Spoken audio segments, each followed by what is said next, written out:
This is me Purnima and welcome back to my channel chapter commerce.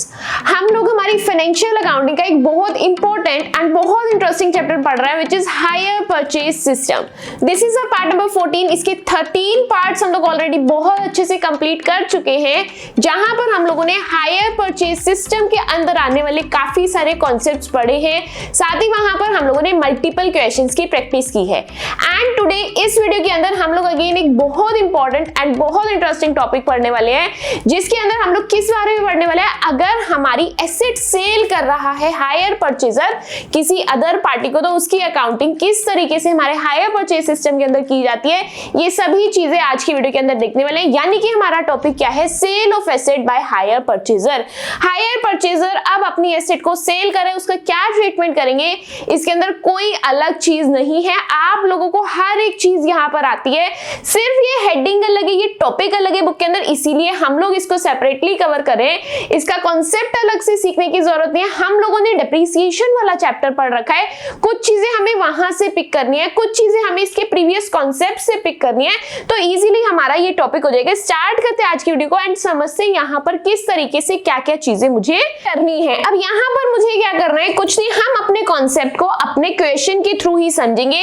Directly हम लोग यहाँ पर हमारे प्रैक्टिकल क्वेश्चन पर आ रहे हैं। क्वेश्चन पढ़ के आपको चीजें समझ आएंगी कि इसके अंदर हमें कुछ अलग कुछ डिफरेंट नहीं करना था। क्वेश्चन क्या कहते हैं, a company purchase a machine on 1 April 2019 on hire purchase basis from B company. A company खरीदती है बी कंपनी से, क्या एक मशीन को खरीद रहे हैं हायर परचेज सिस्टम पर। परचेज प्राइस क्या है उनका, 2,40,000। An amount of 70,000 was paid on signing off the agreement. Down payment कितनी अमाउंट की हो रही है यहाँ पर, 70,000 रुपीज की। एंड जो भी बैलेंस है उसको 3 इक्वल इंस्टॉलमेंट्स में दे रहे हैं। 70,000 की उनकी इंस्टॉलमेंट्स रहने वाली है। इंटरेस्ट चार्ज किया जाएगा 10% पर एनम पर, एंड साथ ही यहाँ पर आप लोगों का डेप्रिसिएशन भी चार्ज होगा 10% पर एनम पर। यहाँ पर एक सेंटेंस हम लोगों का मिसिंग है, and depreciation is to be charge, and depreciation is to be charge at the rate 10% per annum, eight the rate 10% per annum. And method use होने वाला है डिमिनिशिंग बैलेंस मेथड।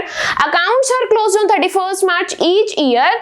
हर साल 31 मार्च को आपके अकाउंट्स क्लोज होने वाले। 31 जनवरी 2021 को क्या होता है, कंपनी सोल्ड कर देती है 1,50,000 की अपनी मशीन को, एंड जो भी अमाउंट ड्यू होता है बी को वो सेटल करती है 1,25,000 में। यहाँ पर आप लोगों को ए कंपनी की बुक्स के अंदर नेसेसरी अकाउंट्स को बनाना है। क्वेश्चन ने क्या कहा, क्वेश्चन ने कहा ए लिमिटेड बी लिमिटेड, यहाँ पे लिमिटेड वर्ड नहीं है, ये है A company and B company. A company is hire purchaser and B company is hire vendor. वो लोग आपस में डील करते हैं हायर परचेज बेसिस पर। ए कंपनी एक मशीन लेकर के आती है, परचेज प्राइस है 2,40,000, जिसमें से 70,000 की डाउन पेमेंट हो रही है, एंड 70,000 की 3 इक्वल इंस्टॉलमेंट्स उनके पास से वहां पर जा रहे हैं। इंटरेस्ट भी 10% पर लगेगा, डेप्रिसिएशन भी 10% पर लगेगा, एंड डेप्रिसिएशन का मेथड है WDV। उसके बाद 31 जनवरी 2021 को क्या होता है, ए कंपनी अपनी उस मशीन को सेल कर रही है 1.5 लाख रुपए में, एंड जितना भी बैलेंस ड्यू था बी को, यानी कि जितना बकाया बचता था, जितना आउटस्टैंडिंग बैलेंस था बी के टुवर्ड्स, वो क्या करती है, कितने में सेटल करती है, 1,25,000 में उसको सेटल करती है। अब यहाँ पर अकाउंटिंग कैसे करनी है, किस तरीके से चीजों के साथ डील करना है, ध्यान समझेंगे।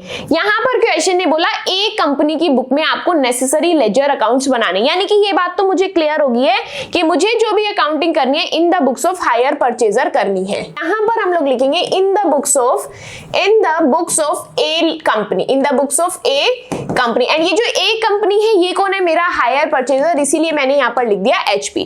अब हायर परचेजर की बुक्स के अंदर नेसेसरी अकाउंट्स बनाने, तो मैं यहाँ पर 2 अकाउंट बनाऊंगी। पहला अकाउंट बना रही हूँ मैं machine account which is my asset account, and दूसरा अकाउंट मैं बनाऊंगी वेंडर का अकाउंट। वेंडर का नाम है यहाँ पर बी कंपनी, ये कौन है, मेरा हायर वेंडर है। ये 2 अकाउंट्स में मेरी हायर परचेजर की बुक के अंदर बनाने वाली हूँ। सबसे पहले देखते हैं मेरी ट्रांजेक्शन कब से स्टार्ट हुई है। 1 अप्रैल 2019 से मेरी ट्रांजेक्शन स्टार्ट हुई। मैं यहाँ पर डेट नोट डाउन कर रही हूँ 2019 1 अप्रैल। 1 अप्रैल को क्या हुआ, मैं यहाँ पर मेरे एसेट अकाउंट के अंदर हूँ, तो 1 अप्रैल पर यहाँ पर इन्होंने मशीन को परचेज किया। मशीन परचेज किससे की गई है, बी कंपनी से, तो मैं यहाँ पर लिखूंगी टू बी कंपनी। क्या लिखेंगे यहाँ पर, टू बी कंपनी। एंड यहाँ पर नोट डाउन करना है आपकी मशीन का cash price. And cash price क्या गिवन है आप लोगों को क्वेश्चन के अंदर, वापस से क्वेश्चन में चलेंगे मेरे साथ। क्वेश्चन में आप लोगों को कैश प्राइस गिवन है 2,40,000 रुपीज। परचेज प्राइस मींस यहाँ पर कैश प्राइस की बात हो रही है। कैश प्राइस कितना गिवन है 2,40,000 रुपीज।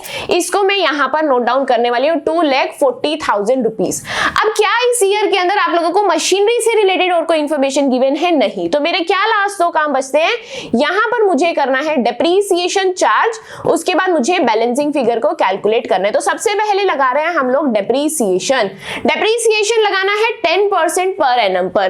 2,40,000 का 10% विल बी 24,000 रुपीज। कितना है? 24,000 रुपीज। अब कुछ नहीं करना, अकाउंट की टोटलिंग करेंगे एंड अकाउंट की बैलेंसिंग करेंगे। इतनी चीजें आप लोगों को अभी तक क्लियर हो चुकी हैं, समझ आ चुकी है। इसी टोटल को मैं मेरे क्रेडिट साइड पर लिखने वाली हूँ 2,40,000 रुपीज। अब क्या करना है, मुझे यहाँ पर निकालनी है मेरी balancing figure which will be return as by balance sheet and this will be my balancing figure. 2,40,000 minus 24,000 will be 2,16,000। कितना आएगा? 2,16,000। यहाँ पर मेरी बैलेंसिंग फिगर आ चुकी है। अब ये जो मेरी बैलेंसिंग फिगर है, इसका क्लोजिंग बैलेंस मेरा नेक्स्ट ईयर का ओपनिंग बैलेंस होता है, तो इसीलिए मैं यहाँ पर लिखूंगी to balance BD। Amount is 2,16,000 rupees and date will be 2020 1st of April। क्या यहाँ तक चीजें क्लियर है? अब मेरे साथ साथ इसका टाइम पीरियड देखेंगे। वापस मैं आपको क्वेश्चन के अंदर लेकर के चल रही हूँ। क्या बोला है आपको? नेक्स्ट इंफॉर्मेशन दी है 31 जनवरी 2021 की। कब की इंफॉर्मेशन गिवन है? 31 जनवरी 2021 की। हर एक चीज भूल जाओ। अब जैसे कि यहाँ पर मुझे अगले ईयर की अकाउंटिंग करनी है, तो अगला ईयर कहां से स्टार्ट है? 1 अप्रैल 2020 से। कहां से स्टार्ट है? यहां पर ध्यान से समझेंगे। 1 अप्रैल 2020 से स्टार्ट है एंड कब तक चलेगा? 31 मार्च 2021 तक। कब तक चलेगा? 31 मार्च 2021 तक चलने वाला है। अब यहाँ क्वेश्चन में देखेंगे, क्या इस टाइम पीरियड के बीच की कोई भी इंफॉर्मेशन आपको क्वेश्चन में गिवन है? यस, यहाँ पर मुझे 31 जनवरी 2021 की इंफॉर्मेशन गिवन है, जो इस पीरियड के बीच में आती है या फिर नहीं? बिल्कुल आती है। तो यानी कि अभी मुझे अकाउंटिंग करने से पहले अपनी इस इंफॉर्मेशन को रीड करना पड़ेगा एंड इसकी अकाउंटिंग करनी पड़ेगी। क्या बोला यहाँ पर? A company sold the machine for 1,50,000 rupees. यहाँ पर कंपनी ने उस मशीन को सेल कर दिया। आप लोगों ने डेप्रीसिएशन वाला चैप्टर किया है, वहां पर मैंने आपको सिखाया था सेल ऑफ मशीनरी वाला कॉन्सेप्ट। जब भी हम मेरी मशीनरी को सेल करते हैं, क्या क्या काम मुझे वहां पर करने होते हैं? पहला काम तो होता है कितने में बिकी। क्या देखना होता है? कितने में बिकी। दूसरा काम क्या करना होता है? जिस एसेट को मैं बेच रही हूं उस पर डेप्रीसिएशन कितना लगा। एंड तीसरा काम मैं करती हूं, बेचने पर मुझे प्रॉफिट हुआ या फिर लॉस। ये तीन चीजें मुझे वहां पर देखनी होती हैं। क्लियर है बात या फिर नहीं? क्या क्या तीन बातें थी? कितने में बिकी, कितना डेप्रीसिएशन लगा एंड बेचने पर मुझे प्रॉफिट हुआ या फिर लॉस। बिकी कितने में है? 1,50,000 में। तो मैं जा रही हूं मेरी मशीनरी अकाउंट के अंदर 1,50,000 रुपीज में अगर बिकी है, तो मैं बाय साइड में यानी कि क्रेडिट साइड में 1,50,000 रुपीज लिख रही हूँ। एंड बिक रही है तो मेरे पास पैसा आ रहा होगा, इसीलिए मैंने यहाँ पर लिखा बाय बैंक अकाउंट। क्या लिखा यहाँ पर? By bank account. Date will be यहाँ पर 2021 की 31 जनवरी की बात हो रही है। कब की बात हो रही है? 2021 के 31 जनवरी की बात हो रही है। क्या क्या तीन चीजें कही थी? कितने में बिकी। अच्छा, माइंड के अंदर एक डाउट और आ सकते हैं, मैंने क्रेडिट साइड में क्यों लिखा? जब भी मेरी एसेट बढ़ती है तो मैं डेबिट साइड लिखती हूँ। अब जब भी मेरी एसेट कम होगी उसको मैं लिखूंगी क्रेडिट साइड में। तो मशीन अगर आपकी बिक रही है, आपकी एसेट बढ़ रही है या फिर कम हो रही है? मेरी एसेट कम हो रही है, इसीलिए ये चीजें मैं मेरे क्रेडिट साइड में लिख रही हूँ। अब तीन काम करने थे, कितने में बिकी, उसके बाद डेप्रीसिएशन कितना लगा एंड उसके बाद प्रॉफिट हुआ या फिर लॉस। कितने में बिकी ये मैं लिख चुकी हूं। अब नेक्स्ट काम मुझे करना है डेप्रीसिएशन लगाना है। क्या काम करना है? डेप्रीसिएशन लगाना है। तो मैंने यहां पर नोट डाउन कर दिया बाय डेप्रीसिएशन अकाउंट। क्या नोट डाउन किया? By depreciation account. डेप्रीसिएशन किस पर लगता है? आपकी मशीन की वैल्यू पर। मशीन की वैल्यू क्या है? 2,16,000 रुपीज। क्या है मशीन की वैल्यू? 2,16,000 रुपीज। इस पर आपको 10% का डेप्रीसिएशन डेप्रीसिएशन लगाना है या फिर नहीं, बिल्कुल लगाना है। अब इसके बाद मुझे क्या करना है, मुझे देखना है क्या मशीनरी मेरे पास पूरे साल रही, बिल्कुल नहीं। मेरे पास मशीनरी कितने टाइम तक रही, 1 अप्रैल से 31 जनवरी तक रही। कब तक रही, 31 जनवरी तक रही, ना कि पूरे साल रही। तो आपको 1 अप्रैल से 31 जनवरी तक टाइम पीरियड कैलकुलेट करना है। एंड यहां पर बताओ कितना टाइम पीरियड है, इट विल बी 10 मंथ्स। कितने महीने आपके पास मशीनरी रही है, 10 मंथ्स रही है, इसीलिए मैं 10 मंथ्स का डेप्रीसिएशन यहां पर चार्ज करूंगी। 10 मंथ्स का डेप्रीसिएशन चार्ज करने के बाद आप लोगों की अमाउंट क्या आ रही है, 18,000 रुपीज। क्या अमाउंट आ रही है, 18,000 रुपीज। पॉइंट क्लियर है या फिर नहीं। एसेट अकाउंट के अंदर 3 काम करने थे, मशीन कितने की बिकी वो चीज मैं कर चुकी हूं, उस पर डेप्रीसिएशन कितना लगा वो मैं यहां पर कर चुकी हूं। तीसरी चीज जो मुझे करनी है, मुझे यहां पर इस चीज की डीलिंग करते टाइम मुझे यहां पर प्रॉफिट हुआ है या फिर लॉस। ध्यान से समझना मैं इस चीज को किस तरीके से पता लगा रही हूं। पहला तरीका तो है आप टोटलिंग कर लो, बैलेंसिंग फिगर निकाल लो, वहां पर आप लोगों को पता चल जाएगा। दूसरा तरीका भी मैं दोनों तरीके से आपको बताने वाली हूं। पहली चीज, आपकी मशीन की आज की वैल्यू कितने की है, 2,16,000 रुपए की आपकी मशीन थी, जिसमें से ये सभी आप लोगों के खर्चे हैं, जितने में बिकी प्लस जितना आपका खर्चा हुआ। आप इस टोटल को इस अमाउंट में से माइनस कर देंगे। एंड अगर आपका डिफरेंस क्रेडिट साइड में आ रहा है, it will be your loss. अगर आपका डिफरेंस डेबिट साइड में आ रहा है तो it will be your profit. Next तरीका यहाँ पर समझते हैं, नेक्स्ट अप्रोच हम लोग क्या यूज कर सकते हैं। नेक्स्ट अप्रोच के अंदर हम लोगों को और कुछ ही करना, हम लोगों को जस्ट सिंपल टोटलिंग करनी है 2,16,000 रुपीज। इसी टोटल को मैंने यहाँ पर लिख दिया 2,16,000 रुपीज। अब यहाँ पर क्रेडिट साइड में मेरी अमाउंट में डिफरेंस आ रहा है एंड उस डिफरेंस को मैं पहुंचाने वाली हूँ by statement of profit and loss के अंदर। कहां पहुंचाने वाली हूँ, by statement of profit and loss के अंदर। एंड डेट विल बी 31 जनवरी। अब यहाँ पर आप लोग जब डिफरेंस को कैलकुलेट करेंगे तो your difference will be 48,000 rupees. Difference की अमाउंट क्या आ रही है, 48,000 रुपीज। यानी कि इस मशीनरी को सेल करने पर आपको जो लॉस हो रहा है उसकी अमाउंट है 48,000 रुपीज। इसी के साथ हम लोगों ने यहाँ पर मेरा मशीनरी अकाउंट बना करके रेडी कर लिया है। जल्दी से क्विक रिवीजन करते हैं क्या किया मैंने इस क्वेश्चन के अंदर। फर्स्ट ईयर की अकाउंटिंग मेरी बेसिक थी, जो मैं पहले काफी कॉन्सेप्ट्स के अंदर इसी चीज को फॉलो कर रही हूँ। सेकेंड ईयर के अंदर क्या हुआ, 31 जनवरी को एक कंपनी अपनी एसेट को सेल कर रहे हैं, अपनी मशीन को सेल कर रहे हैं। अब जब भी मशीन सेल होगी मुझे 3 बातों का ध्यान रखना है। पहली चीज कितने में बिकी, दूसरी चीज डेप्रीसिएशन कितना लगा, तीसरी चीज प्रॉफिट हुआ या फिर लॉस। अब मेरी मशीन की वैल्यू यहां लिखी है, मशीन बिक रही है तो हम लोग लिखेंगे क्रेडिट साइड में जितने में बिकी है ये अमाउंट मुझे क्वेश्चन ने गिवन की है। उसके बाद उस पर डेप्रीसिएशन कितना लगे, ध्यान से समझेंगे, WDV मेथड यूज हो रहा है तो डेप्रीसिएशन लगेगा मेरा 2,16,000 पर 10% एंड 10 मंथ्स का। 10 मंथ्स का क्यों कैलकुलेट कर रहे हैं, क्योंकि 1 अप्रैल से 31 जनवरी तक मेरे 10 मंथ्स होते हैं, इसीलिए हम लोगों ने यहाँ पर 10 मंथ्स का डेप्रीसिएशन कैलकुलेट किया। उसके बाद कुछ नहीं, अकाउंट की टोटलिंग की है एंड बैलेंसिंग फिगर निकाल करके statement of profit and loss account के अंदर हम लोगों ने इसको ट्रांसफर कर दिया है and this amount will be loss. जब भी आपका डिफरेंस क्रेडिट साइड में आएगा वो हमेशा आप लोगों का लॉस होगा एंड अगर डेबिट साइड में डिफरेंस आएगा तो वो आप लोगों का प्रॉफिट होगा। इसी के साथ आप लोगों का एसेट अकाउंट बन करके रेडी है। सेकेंड अकाउंट मुझे यहाँ पर क्या बनाना था, वेंडर्स अकाउंट। कौन सा, हायर वेंडर का अकाउंट बनाना था जिसका नाम है बी कंपनी। स्टार्ट करते हैं इसकी अकाउंटिंग करना। जिस भी रीजन से मेरे हायर वेंडर इंक्रीज होंगे उसको मैं करूंगी क्रेडिट एंड जिस भी रीजन से हायर वेंडर डिक्रीज होंगे उसको मैं करूंगी डेबिट। अब मेरी अकाउंटिंग स्टार्ट होती है 2019 के 1 अप्रैल की। क्या होता है, यहाँ पर ए कंपनी बी कंपनी से अपनी मशीन को परचेज करते हैं तो उससे मेरे हायर वेंडर्स इंक्रीज हो रहे हैं। क्या परचेज करते हैं, मशीन परचेज करते हैं, इसीलिए मैंने यहाँ पर लिखा बाय मशीनरी अकाउंट। कितने में परचेज कर रहे हैं, 2,40,000 रुपीज में। कितने में परचेज किया है, 2,40,000 रुपीज में। एंड 2,40,000 कौन सी अमाउंट है, ये मेरे कैश प्राइस की अमाउंट है। उसके बाद वेंडर्स अकाउंट में मुझे क्या क्या चीजें करनी होती है। सबसे पहला काम तो मैं अपनी डाउन पेमेंट को यहाँ पर पे कर देती हूँ 2019 1 अप्रैल। डाउन पेमेंट जब भी पे करते हैं तो हम लोग लिखते हैं टू बैंक अकाउंट, ब्रैकेट में मैं लिख रही हूँ DP which means down payment. And down payment कितने की पे की गई है, 70,000 रुपीज के। क्वेश्चन के अंदर ये सभी अमाउंट्स आप लोगों को एज इट इज गिवन है। अब नेक्स्ट उसके बाद आप लोगों को क्या करना है, वेंडर्स अकाउंट में करने के लिए कुछ नहीं होता, इंटरेस्ट लगाते जाओ, इंस्टॉलमेंट देते जाओ। इंटरेस्ट लगाते जाना है एंड इंस्टॉलमेंट देते जाना है।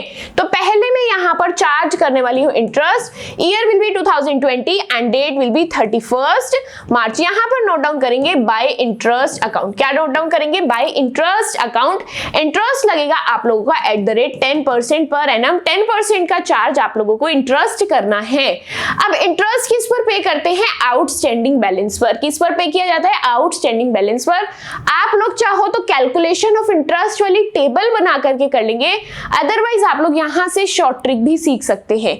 आपका टोटल उधार था 2,40,000 का, जिसमें से 70,000 की पेमेंट आप लोगों ने पहले ही कर दी। तो अब अगर मैं आप लोगों से पूछूं आपका कितने का उधार बाकी है, कैसे कैलकुलेट करेंगे कितने का उधार बाकी है? 2,40,000 माइनस 70,000 इट विल बी 1,70,000। कितने का उधार बाकी है? 1,70,000 का। कैसे कैलकुलेट किया दोबारा ध्यान से समझेंगे। मेरी मशीनरी थी, यानी कि मेरा उधार था 2,40,000 का, मेरी पॉकेट में 70,000 तो दे, तो मैंने हैंड टू हैंड उसको 70,000 पे कर दिए। अब मैंने उससे पूछा अब तुम्हारे ऊपर मेरा कितना उधार बाकी है, तो वो क्या करता है 2,40,000 के उधार में से 70,000 की पेमेंट को माइनस करके उसे कहता है 1,70,000 का उधार अभी भी बाकी है। तो इंटरेस्ट किस पर पे किया जाएगा? 1,70,000 पर पे किया जाएगा। उसका 10% हम लोग यहाँ पर पे कर रहे हैं, विच विल बी 17,000 रुपीज। कितनी है इंटरेस्ट की अमाउंट? 17,000 रुपीज।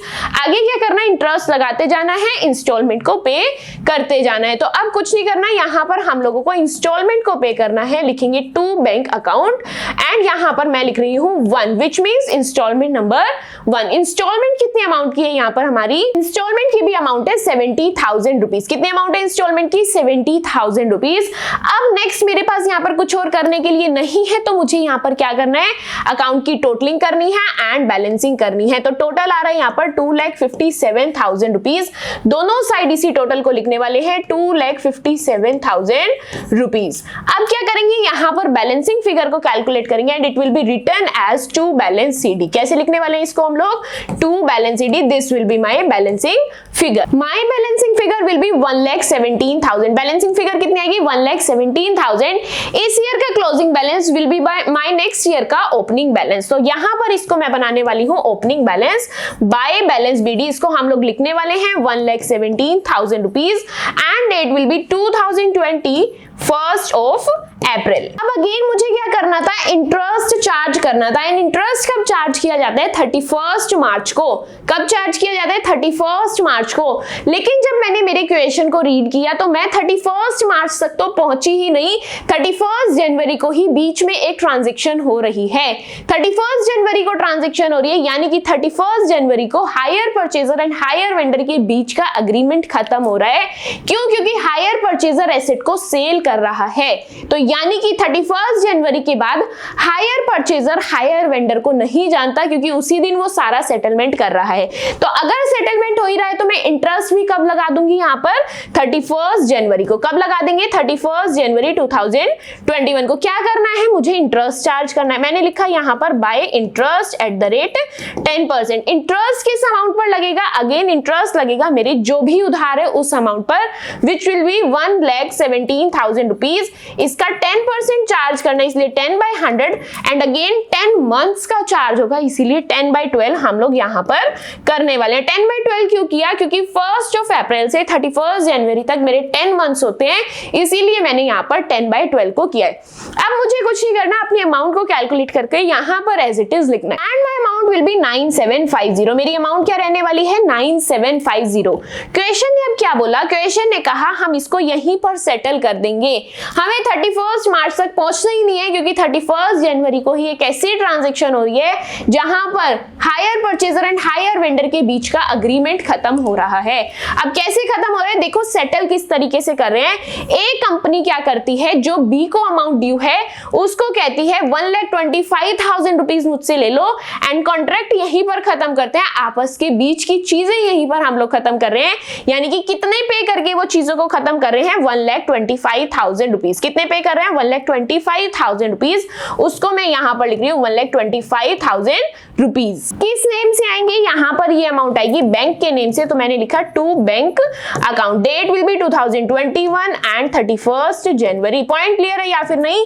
क्यों लिखा मैंने इसे डेबिट साइड? क्योंकि ये अमाउंट पे करने से मेरे हायर वेंडर्स कम हो रहे हैं। जब भी हायर वेंडर्स कम होते हैं तो उसको हम लोग लिखते हैं डेबिट साइड में। अब अगेन इसके अंदर भी मुझे कुछ नहीं करना, अकाउंट की टोटलिंग करनी है एंड जो भी मेरी बैलेंसिंग फिगर होगी उसको मैं ट्रांसफर कर दूंगी statement of profit and loss account के अंदर। टोटल क्या आएगा यहाँ पर? 126,750। क्या आएगा टोटल? 126,750। दोनों साइड इसी टोटल को लिख रहे हैं 126,750। चेक करते हैं यहाँ पर बैलेंसिंग फिगर क्या आ रही है, 1750। इस अमाउंट को हम लोग ट्रांसफर करेंगे to statement of profit and loss. किसमें ट्रांसफर करने वाले? Statement of profit and loss के अंदर, and date will be 31 January. इसी के साथ हम लोगों ने हमारा हायर वेंडर्स अकाउंट भी यहाँ पर बना करके रेडी कर लिया है। क्या किया यहाँ पर हम लोगों ने? फर्स्ट ईयर की अकाउंटिंग सिंपल थी, जो हम लोग पीछे काफी सारे कॉन्सेप्ट से मल्टीपल क्वेश्चंस में जिसकी प्रैक्टिस हम लोगों ने ऑलरेडी की है। इसके अंदर क्या होता है, यहाँ पर मैंने ओपनिंग फिगर तो बनाई, ओपनिंग बैलेंस तो लिखा, उसके बाद मैं इंटरेस्ट चार्ज करती थी 31 मार्च को, यानी कि ईयर एंड पर। लेकिन जब मैंने डेट पर ध्यान दिया तो ईयर एंड होने से पहले ही इन लोगों का एग्रीमेंट एंड हो गया। कब एंड हुआ? 31 जनवरी को। दोनों आपस में बैठ गए, अपना हिसाब किताब खत्म कर रहे थे। तो जब वो लोग बैठे 31 जनवरी तक का ही हिसाब चल रहा था, तो अकाउंटेंट बीच में बोलते हैं भाई इंटरेस्ट भी देना बाकी है। तो हमने क्या करा, 31 जनवरी को ही उनका इंटरेस्ट ड्यू कर दिया। इंटरेस्ट ड्यू कर दिया, 31 जनवरी तक का है तो वो पूरे साल का तो नहीं देगा, जितने मंथ्स का ड्यू किया जाएगा उतना ही वो देगा। तो 10 मंथ्स तक की उनका एग्रीमेंट था, तो वो 10 मंथ्स का ही इंटरेस्ट देगा। इसीलिए यहाँ पर 10% 10 मंथ्स का कैलकुलेट किया गया, विच विल बी 9750। उसके बाद क्वेश्चन ने बोला ये आपस में सेटलमेंट कर रहे हैं 1,25,000 की अमाउंट को दे करके। तो हम लोगों ने टू बैंक अकाउंट करके 1,25,000 रुपए लिख दिए। उसके बाद अकाउंट की टोटलिंग की है एंड बैलेंसिंग फिगर जो भी आई है उसको statement of profit and loss के अंदर हम लोगों ने ट्रांसफर कर दिया है। अब अगेन ये मेरे डेबिट साइड में, तो this will be my profit. अगर ये मेरे क्रेडिट साइड में होती तो वो मेरा होता लॉस।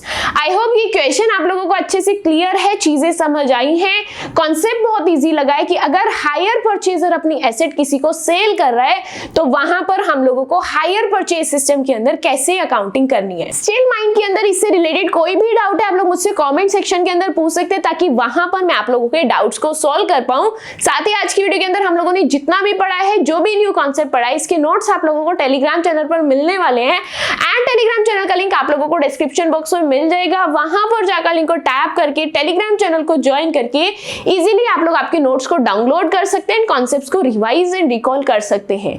साथ ही अगर अभी तक आप लोगों ने इसके 13 पार्ट्स कंप्लीट नहीं किया, अपने चैप्टर्स को सीक्वेंस में कंप्लीट नहीं किया है, तो उसकी प्लेलिस्ट का लिंक भी आप लोगों को डिस्क्रिप्शन बॉक्स में मिलने वाला है। लिंक को टैप करके आप हायर परचेज सिस्टम को सीक्वेंस एंड सीरीज से कंप्लीट कर सकते हैं। साथ ही आज का कॉन्सेप्ट बहुत अच्छे से समझ आए, चीजें क्लियर हो रही हैं, तो आपका रिव्यू कमेंट सेक्शन के अंदर जरूर शेयर करना। एंड वीडियो पसंद आई तो don't forget to like my video and subscribe to my channel which is chapter commerce. That's it for today's video. मिलते हैं आपसे नेक्स्ट वीडियो के अंदर। Till then bye bye.